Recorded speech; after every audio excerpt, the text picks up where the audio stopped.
The women's 400-meter hurdles has produced some of the most technically complex racing in modern athletics.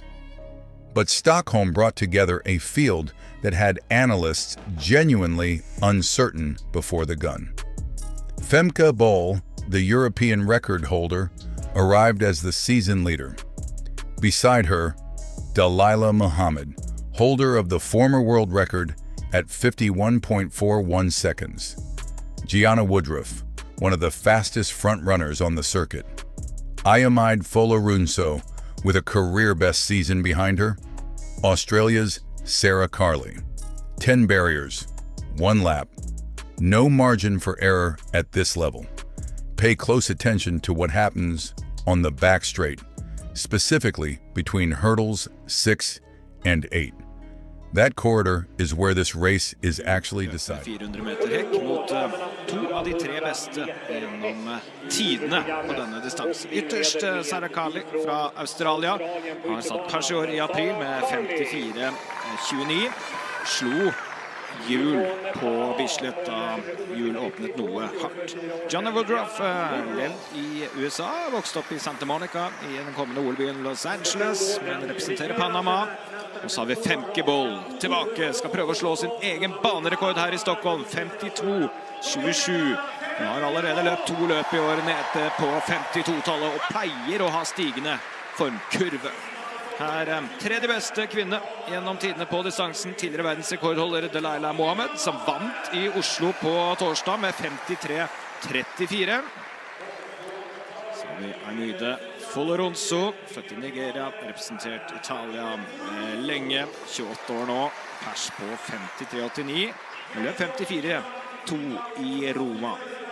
Her Moa Granat, bare 20 år gammel, junior-europamester på distansen fra 2 år tilbake, slo pers på onsdag, dagen før Bislett Games. Da var det bare 300 deler svakere enn det hjul løp på Bislett, så kan bli en nordisk duell her. Men hjul må time løpet sitt bedre enn hun gjorde. Og da skal vi merke oss et par tider. Ser ikke lett i fra Tyskland innerst der. Vært nære pers mange ganger i år, har 54,86 som pers. Men hjul har pers på 54,68. VM-kravet er 54,65. Årsbeste 54,80. Det er de viktige tallene. Femke Bol, en sann Stockholmsvenn, har vunnet 400 meter hekk på Diamond League-stevne i Stockholm de 4 siste gangene. Det har vært arrangert gårds for sin 5. strake seier i Diamond League på Stockholm stadion. Dalilah Muhammad og Femke Bol, 2 av de 4 i verden som har personlig rekord under 52 sekunder på distansen. 24-25 grader, det er bra, men det har vært litt vind i formiddags- og ettermiddagstimene. Hvordan er det akkurat nå?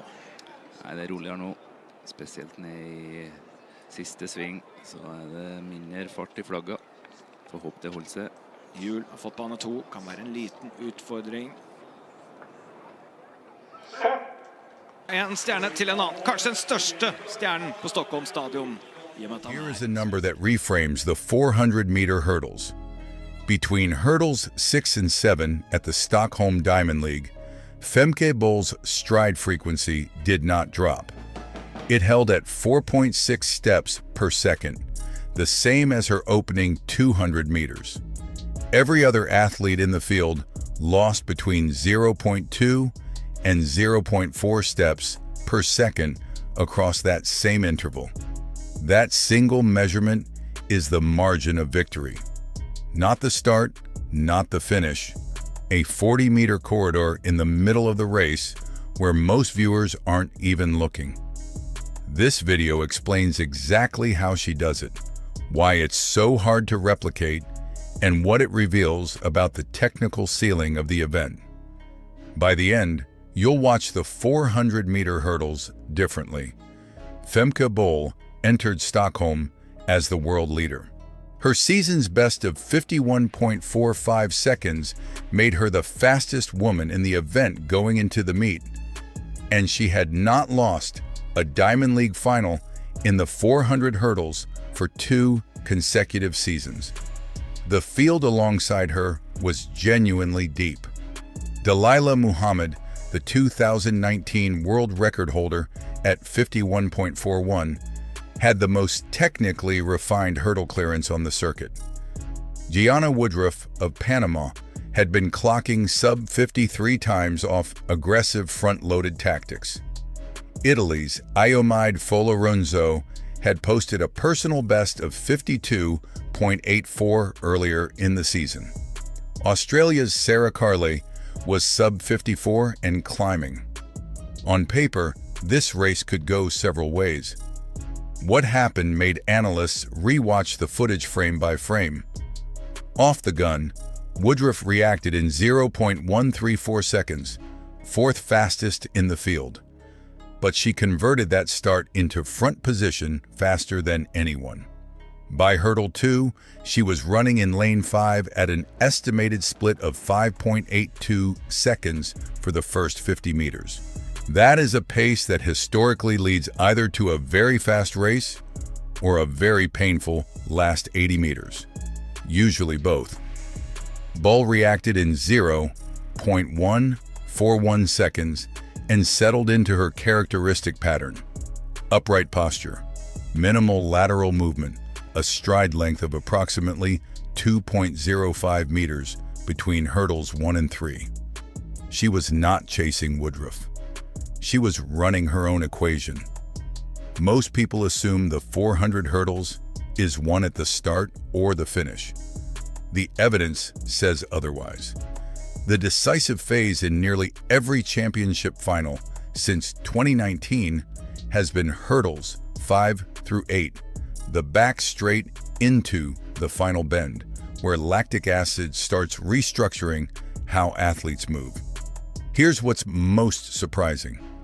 Bol's hurdle clearance angle barely changes across those 4 barriers.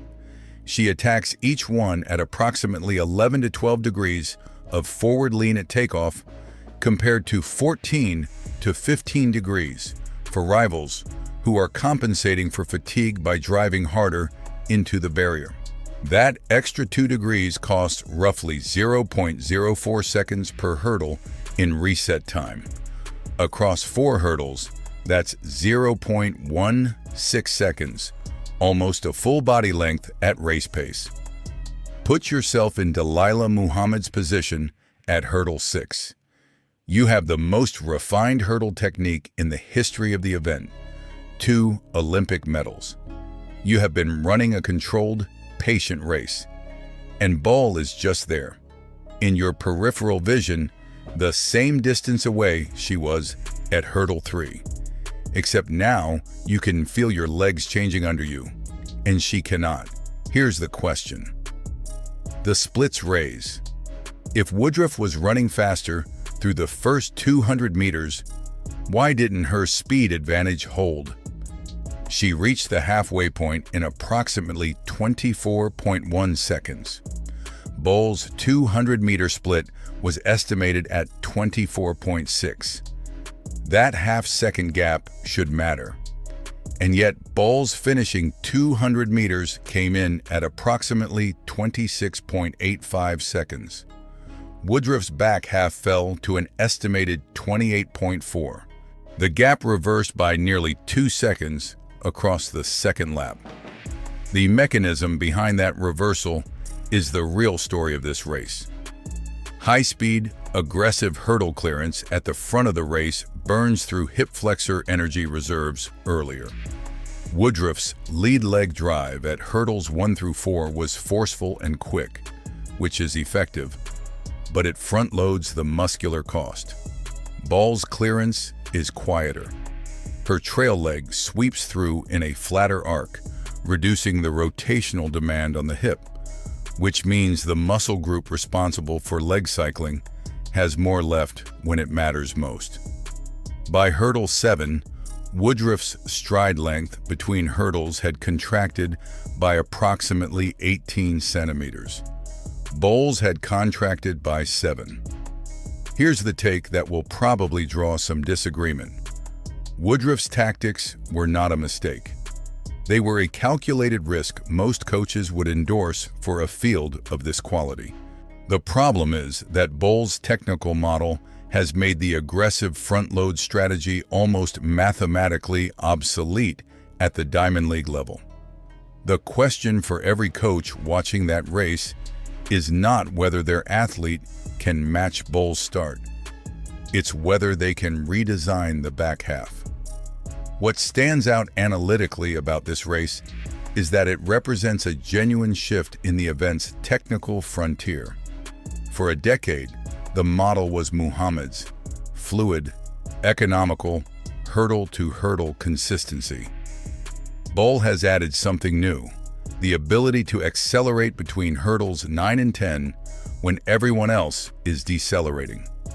Her final 2 barriers were cleared in a combined ground contact, and flight time analysts estimated at 0.91 seconds, nearly identical to her hurdle 2 and 3 clearances from the opening phase. Bol crossed the finish in 51.68 seconds. Muhammad secured second. Folorunso took third with a season's best of 52.71. She is now a genuine top 3 threat on the circuit. Carli finished competitively in a field that would have won a Diamond League final 3 seasons ago. The margins compress at the front. The depth across the event has never been stronger. Comment below, which part of Bol's race do you think rivals can actually close? The rhythm, the back straight control, or the final 2 hurdles? What Stockholm confirmed is a principle that applies to every 400-meter hurdles race you will ever watch. The winner is almost never decided at the gun or the tape. It is decided by who has the most mechanical structure left between hurdles 6 and 9. Watch for stride length contraction on the back straight. Watch for lead leg height dropping at hurdle 7. When you see an athlete's clearance angle steepen past 14 degrees mid-race, they are already losing ground they cannot recover. Femke Bol's dominance is not mysterious. It is the result of a technical model that defers cost and collects it on her own terms. Every rival on that track ran a good race. One of them ran a perfect one. If you want the same breakdown applied to the men's 400 hurdles, that analysis is already on the channel. Subscribe so you don't miss the next one, and leave a like if the stride frequency data changed how you read this race.